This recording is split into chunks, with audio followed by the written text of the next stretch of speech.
नमस्ते फ्रेंड्स, आपका स्वागत है मेरे इस यूट्यूब चैनल पर। आज हम लोग डिस्कस करेंगे जियो फाइनेंशियल सर्विसेज लिमिटेड के बारे में। ये स्टॉक आपको पता है कि एक रिलायंस ग्रुप ऑफ इंडस्ट्री है, उनका कंपनी है, मोटा भाई का कंपनी है आप बोल सकते हैं, ठीक है। और ये कौन सा वर्टिकल में अभी बिजनेस को फैला रहा है ये आप देख सकते हैं कि जेएफएस जो है the company is holding company. GFS जो एक होल्डिंग कंपनी बनेगा and other financial services business through consumer facing subsidiaries name Jio finance limited, Jio insurance broking limited, Jio payment solution limited and joint venture Jio payment banks limited. तो GFS जो है ये एक holding company बनने के आसार में है और इसी वर्टिकल में ये हर इंडस्ट्री में जाके घुसेगा, ठीक है।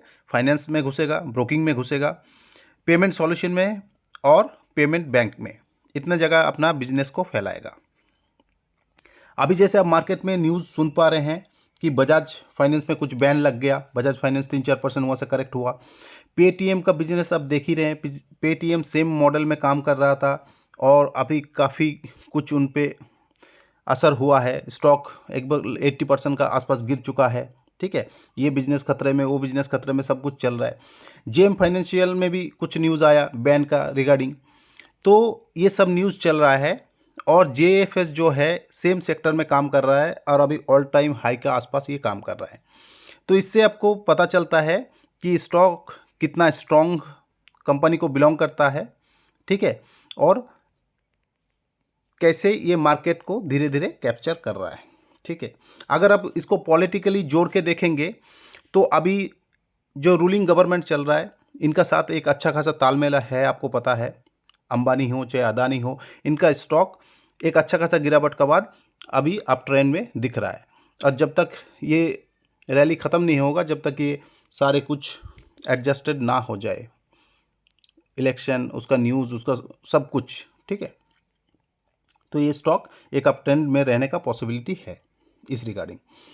देन अगर आप इनका सर्विसेज देखेंगे तो ये कंपनी जो है अभी सारे जो बिजनेस मैंने आपको बताया वो सारे पाइपलाइन में है, ये अभी तक शुरू नहीं हुआ है, ठीक है।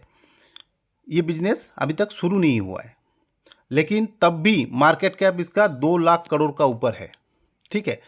फ्रेंड 2 लाख करोड़, समझ रहे हैं, इनका बिजनेस शुरू नहीं हुआ, बिजनेस चालू होने से पहले ही मार्केट 2 लाख करोड़ हो गया। तो इसमें रिलायंस इंडस्ट्री का इक्विटी शेयर है जिस वजह से उनके पास डिविडेंड आता है और एक अच्छा खासा मार्केट कैप और प्रॉफिट ये बना रहा है। वहाँ से अपना बिजनेस वर्टिकल से कुछ नहीं प्रॉफिट बना रहा है, ये चीज़ भी आपको समझना चाहिए बिफोर इन्वेस्टिंग। तो 2 लाख करोड़ का मार्केट कैप किस वजह से है ये आपको पता चल गया। 2 लाख मार्केट कैप कितना बड़ा होता है ये आप समझिए। देश का सबसे बड़ा जो 50 कंपनियां हैं उसमें से ये 39 पे रैंक करता है, ठीक है।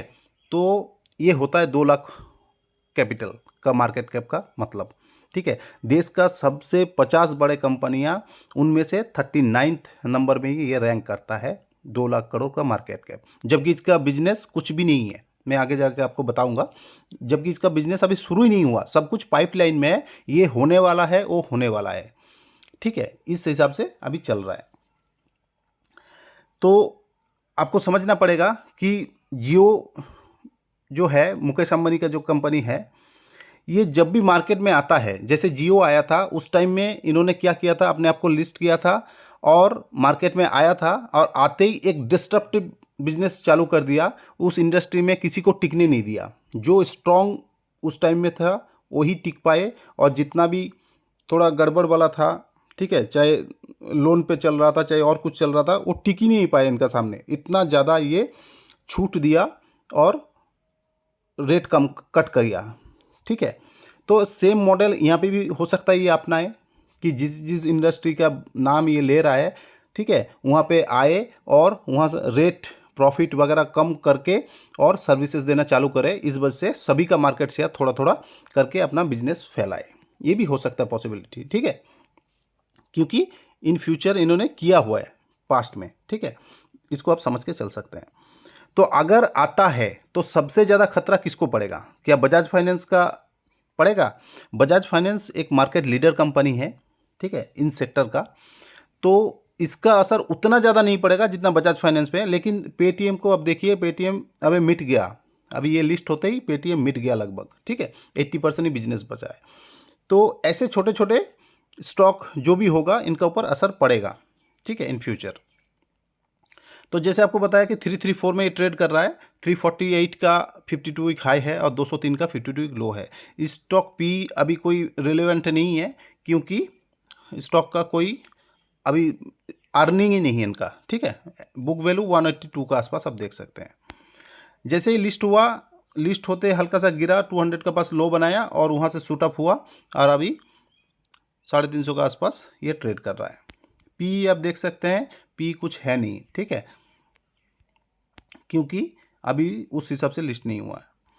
बजाज फाइनेंस, बजाज फिनसर्व, जियो फाइनेंशियल, ठीक है, ये इसका पीयर कंपैरिजन है। पीयर कंपैरिजन में 3 नंबर पे ये रैंक कर रहा है 2 लाख करोड़ का आसपास, जबकि बजाज फाइनेंस है 3 लाख 4 लाख करोड़ का आसपास, आप मान चल सकते हैं। तो क्या जियो फाइनेंशियल यहाँ से 10 गुना हो जाएगा? फ्रेंड, 2 लाख को 10 गुना मतलब 20 लाख, इतना आसानी से थोड़े होगा, ठीक है, जबकि इसका बिजनेस मॉडल भी शुरू नहीं हुआ और स्टॉक भी ऑल टाइम हाई पे चल रहा है। 2 लाख का 4 लाख हो सकता है, 6 लाख हो सकता है, ठीक है, 3 गुना हो सकता है। लेकिन एट ए टाइम जब आपका बिजनेस शुरू ही नहीं हुआ, कुछ भी नहीं हुआ और आप इसको शॉर्ट टर्म में मान रहे हैं कि 10 गुना हो जाएगा, तो ये पॉसिबिलिटी नहीं है। जैसे ब्रोकर अभी राय दे रहा है कि आप बजाज फाइनेंस से निकल जाइए और जियो फाइनेंस में पोजीशन बना सकते हैं। तो ब्रोकर क्यों राय देता है, मैं आगे जाके आपको इनका होल्डिंग में जाके बताऊंगा, जो एफआईआई क्या कर रहा है, डीआईआई क्या कर रहा है। नॉटी ब्रोकर हमेशा जब स्टॉक ऊपर में रहता है तब इसको बाई करने का सलाह देता है और स्टॉक जब गिरा रहता है तब इसको बोलता है बेच के निकल जाओ। ये उनका काम है, ताकि वो बड़े बड़े फंड मैनेजर या बड़े बड़े एचएनआई जिनको भी सर्विस देता है उनके लिए काम करता है और वो लोग ताकि बाई कर पाए और सेल कर पाए। यहाँ आपको बोलता है आप बाई करो तो ऑल टाइम हाई पे आप बाई करके कितना कमा लेंगे, और बोलता है सेल करो तो ऑल टाइम हाई लो पे आप सेल करेंगे तो क्या कितना आप बचा लेंगे, है ना। इस चीज़ को अपना विवेक बुद्धि लगाकर, फाइनेंशियल एडवाइज़र का राय लेकर तभी आपको पोजीशन बनाना है, और नहीं तो खुद वीडियो देख के अपना पढ़ाई करके ज्ञान बढ़ा के और सक्षम हो जाइए अपने आप एनालाइज करने के लिए कि कब ये देता है कब नहीं देता है, ठीक है। Buy sell call. Promoter holding अगर आप देखेंगे तो 47 का आसपास होल्ड कर रहा है प्रोमोटर, ठीक है। एफआई 20% का आसपास, डीआई 14% का आसपास और पब्लिक 20% का आसपास। प्रोमोटर हल्का सा बढ़ाया हुआ है स्टेक, देख सकते हैं क्वार्टर एंड क्वार्टर। एफआई जो है ट्रिम किया हुआ है क्वार्टर एंड क्वार्टर, ठीक है। डीआई भी सेम ट्रिम किया है हल्का सा, लेकिन जनता जनार्दन जो है इन पे जैसे राय दे रहा है नॉटी ब्रोकर वैसे वैसे बढ़ाते जा रहा है। 17.83 से 9.89, 2% का ऊपर बढ़ा लिया स्टेक। तो आपको ये पता होना चाहिए कि कब ये राय देते हैं, क्यों राय देते हैं, ठीक है। इस हिसाब से आप काम कीजिए, अपना कैपिटल को प्रोटेक्ट कीजिए। क्वार्टर एंड क्वार्टर अगर आप इनका रिजल्ट देखेंगे तो सेल्स कुछ खास बड़ा नहीं है, उल्टा घटा है, ठीक है। टोटल इनकम भी उस हिसाब से घटा हुआ है, टोटल इनकम है ही नहीं, जबकि जो इंटरेस्ट से आ रहा है उतना ही है, कुछ खास है नहीं अभी फंडामेंटल इनका कुछ चर्चा करने के लिए। बैलेंस शीट आप देख सकते हैं, रिजर्व सरप्लस अच्छा खासा है, इन फ्यूचर मार्केट में लगा के अच्छा खासा कमा सकते हैं, ठीक है, अपना बिजनेस को ग्रो कर सकता है, तो ये अपॉर्चुनिटी है इनका पास, ठीक है। ऑपरेटिंग एक्टिविटी देख सकते हैं, ये दिखा रहा है 2000, लेकिन टोटल इन्वेस्टिंग एक्टिविटी माइनस में। तो एज सच कुछ अभी इसमें फाइनेंशियल में है नहीं कि कुछ अच्छा खासा दिखेगा। फी वैल्यूएशन मैंने आपको जैसे बताया सब कुछ जीरो चल रहा है। तो चलिए चार्ट में देखते हैं कि क्या बन सकता है पॉसिबिलिटी। फ्रेंड्स, मैंने जैसे आपको बताया कि अभी ऑल टाइम हाई का आसपास चल रहा है, ठीक है। स्टॉक एक कंटिन्यू नवंबर से कंटिन्यू 50 डीएमए का सपोर्ट लेके एक अच्छा खासा रैली दिया है और अभी इतना बढ़िया मोमेंटम है फरवरी से लेके, देखिए 50 डीएमए को काफ़ी दूर दूर तक ये अप्रोच ही नहीं किया काफ़ी समय से, ठीक है। तो ये दर्शाता है स्टॉक अभी मोमेंटम है, स्टॉक में अभी पॉजिटिव चीज़ ये है कि स्ट्रेंथ है। अभी आरएसआई भी ऑल टाइम हाई का आसपास चल रहा है, ठीक है, 70 का आसपास। और देखने वाला और एक चीज़ है कि वॉल्यूम भी बीच बीच में जैसे जैसे गुड न्यूज़ आता है तो वॉल्यूम भी अच्छा आ रहा है, एक्यूमुलेट हो रहा है। तो अभी ऑपरेटर इस स्टॉक को लेके चला है काफ़ी दिनों से, ठीक है। अगर आप इनका वीकली चार्ट देखेंगे तो इस जगह पे 200 रुपया लिस्ट होते ही ऊपर गया था, देन हल्का सा गिरावट हुआ और 203 रुपया 4 रुपया का आसपास ये आके लो बनाया और वहाँ पे एक जोन में ये फंस गया था, ठीक है। उसके बाद धीरे धीरे ऑपरेटर इनको टग ऑफ वार करके बुल और बियर का बीच जो टग ऑफ वार चला उसमें बियर हार गए और बुल ने इसको खींच के ऊपर तक लेके गया, ठीक है। अभी 350 के आसपास जाके इनको कंटिन्यू रेजिस्टेंस मिल रहा है। 3 वीक से आप देखिए कंटिन्यू 3 वीक से इसको एक ही सेम जगह पे रेजिस्टेंस मिल रहा है, ठीक है। तो यहाँ पे बुल और बियर का अगेन टग ऑफ वार चलेगा। अगर बुल जीत जाता है तो इस जोन से निकल के और ऊपर ले जाएगा, अगर बियर जीत जाता है तो इसको नीचे और भी यहाँ तक गिरा सकता है। तो इस हिसाब से मार्केट में अभी काम चल रहा है। वॉल्यूम अच्छा खासा है, ठीक है।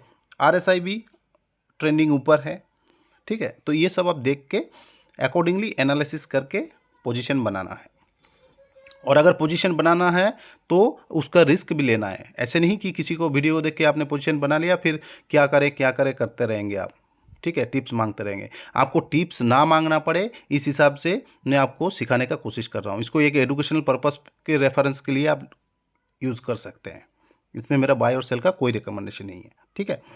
तो जैसे मैं आपको बता रहा हूँ कि ये इस जगह पे एक वीकली सपोर्ट, अगर आप स्टॉक में निवेशित है तो एक अच्छा खासा सपोर्ट यहाँ पे मिल रहा है इनको, ठीक है। अगर स्टॉक हल्का सा गिरता है और 300 तक आता है या 275 तक आता है, 270 तक आता है, तो ये एक अच्छा एकोमुलेशन जोन बनेगा लॉन्ग टर्म के लिए। अगर आप इस स्टॉक को मिस कर गए हैं, अभी ले नहीं पाए और अभी न्यूज़ नया नया आए हैं मार्केट में, लेना चाहते हैं तो स्टॉक को थोड़ा बहुत करेक्ट होने दीजिए ताकि आपका रिस्क टू रिवार्ड रेशियो अच्छा रहे, ठीक है। ताकि गिरते हुए मार्केट में आप इसको होल्ड कर पाए। अगर ऑल टाइम हाई पे अगर आप ले लेंगे, इसी जगह पोजीशन कर लेंगे, न्यूज़ देख के अभी बाय कर लेंगे, तो ये गिरेगा तो आपको बहुत ज़्यादा दिक्कत होगा कि अब मैं क्या करूं करेंगे आप, ठीक है।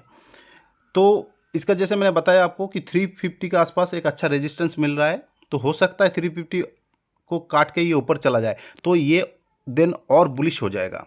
जो इस हिसाब से अभी बुलिश है उससे भी ज़्यादा बुलिश हो जाएगा, और गिर के अगर 275 या 300 के पास आता है फिर डाउन होता है तो और स्टॉक नेगेटिव हो सकता है, ठीक है। ये दोनों तरीका है समझने का।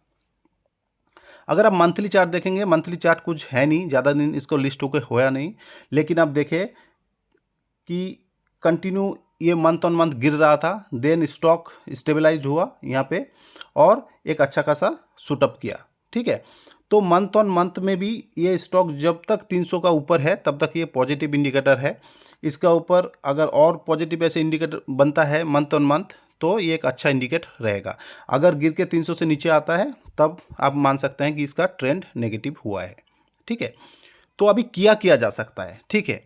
तो मैं समझ के चल रहा हूँ कि आप एक लॉन्ग टर्म इन्वेस्टर हैं, तो लॉन्ग टर्म इन्वेस्टर तो फ्रेंड कभी भी बाय कर सकता है ना, इसमें कोई प्रॉब्लम नहीं है। लेकिन फिर भी आपको अगर अच्छा खासा चाहिए प्राइस में तो आप एक काम कीजिए, इसको थोड़ा बहुत करेक्ट होते दीजिए, ठीक है। जब ये 300 के आसपास अगर करेक्ट होकर आता है तब से आप पोजीशन बनाना चालू कीजिए धीरे धीरे। SIP मोड में बाई कीजिए, थोड़ा थोड़ा बाई कीजिए, इकट्ठा लमसम ना इन्वेस्ट कीजिए ऐसे स्टॉक में, ठीक है। तो अगर आप एक लॉन्ग टर्म इन्वेस्टर हैं, 5 साल 10 साल होल्ड करना चाहते हैं तो आप इसी प्राइस को थोड़ा सा करेक्ट होने दीजिए, देन बाई करना चालू कर दीजिए। अगर आप स्विंग ट्रेडर है तो स्विंग ट्रेडर के लिए देखिए सब कुछ पॉजिटिव है लेकिन रेट अभी आपको ऊपरी लेवल पे मिल रहा है, तो थोड़ा बहुत अगर करेक्ट होके आता है 300 है ना, तो 300 को लेके आप 275 का स्टॉप लॉस लगा के आप काम कर सकते हैं। स्टॉक 350 और 350 के ऊपर जाएगा तो और ज़्यादा बुलिश हो जाएगा, ठीक है। ये तो हुआ स्विंग ट्रेड का बात। अगर आप फ्रेश इन्वेस्ट करना चाहते हैं तो फ्रेश इन्वेस्टर का यही है कि 300 का आसपास जैसे मिले और बाय ऑन डीप आप करते रहे और एक्यूमुलेट करते रहे, ठीक है। तो ये सारे तरीका मैं आपको बताया समझाया ठीक है। एज ए रिटेल इन्वेस्टर आपको क्या करना चाहिए, मार्केट में न्यूज़ कब आता है, क्यों आता है, ठीक है, उस पे न्यूज़ देख के कभी भी आप पोजीशन ना बनाइए, आपको इसके लिए लॉस होगा। मार्केट में और भी अच्छा अच्छा स्टॉक फाइनेंस सेक्टर का अवेलेबल है, चोला फाइनेंस है, होम फर्स्ट फाइनेंस है, 5 स्टार बिजनेस फाइनेंस लिमिटेड है।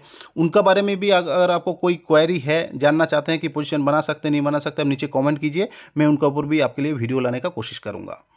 तो आशा करता हूँ फ्रेंड्स आपको ये वीडियो अच्छा लगा, यूज़फुल लगा। अगर आपको अच्छा यूज़फुल लगा है तो फ्रेंड एंड फैमिली के साथ शेयर कीजिए, लाइक एंड सब्सक्राइब कीजिए। Thank you friends, have a nice day.